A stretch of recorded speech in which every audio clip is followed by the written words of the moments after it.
Selling, building partnerships. All right. About the authors, we got Barton A. Whites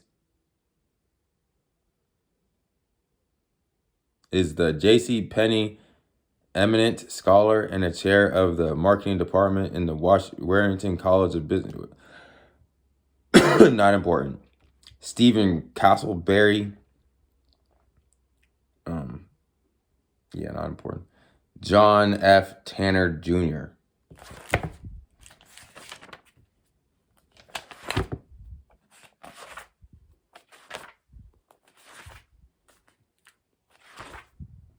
I mean, it's just. So I'm switching up the pages, but there's we finally got to something. The context.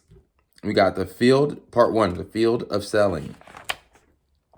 Part 2, knowledge and skill requirements. Part 3, the partnership process.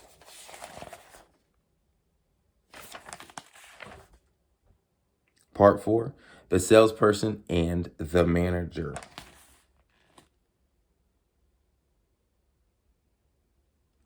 Let's go. The types. The types of salespeople, number 10.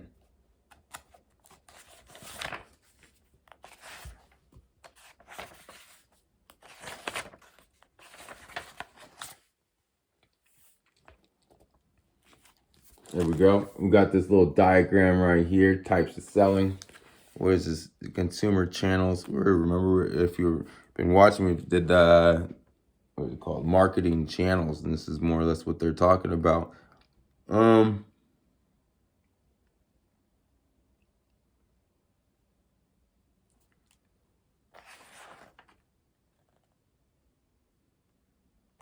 that we'll just go from there. Almost everyone is familiar with people who sell products and services to consumers in retail outlets. Behind these retail salespeople is an army of salespeople working for commercial firms. Consider an MP3 player. How old is this book? Half of you guys don't even know what an MP3 player is. You might purchase in a store. To make the player, the manufacturer bought processed materials such as plastic and electronic components from various salespeople. In addition, it purchased capital equipment from other salespeople to mold the plastic, assemble the components, and test the player. Finally, the player manufacturer bought services such as an employment agency to hire people and an accounting firm to audit the company's financial statements.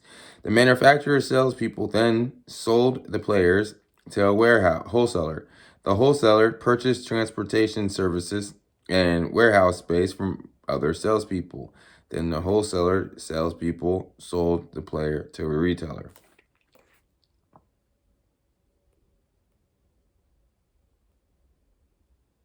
Yeah.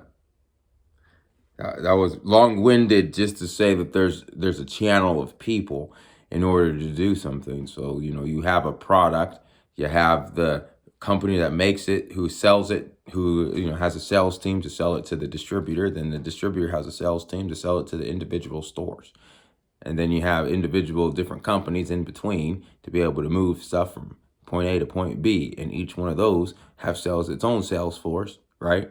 In order to get the contracts to be able to ship stuff from point A to point B, right? And then through all that, you probably have another sales team to hire employees. So the company that does that, they're selling their employees. So it's all selling,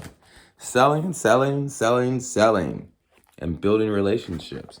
So again, this is a textbook. So this goes to the side, and I will be going through it one by one. It will take me some time, so please bear with me.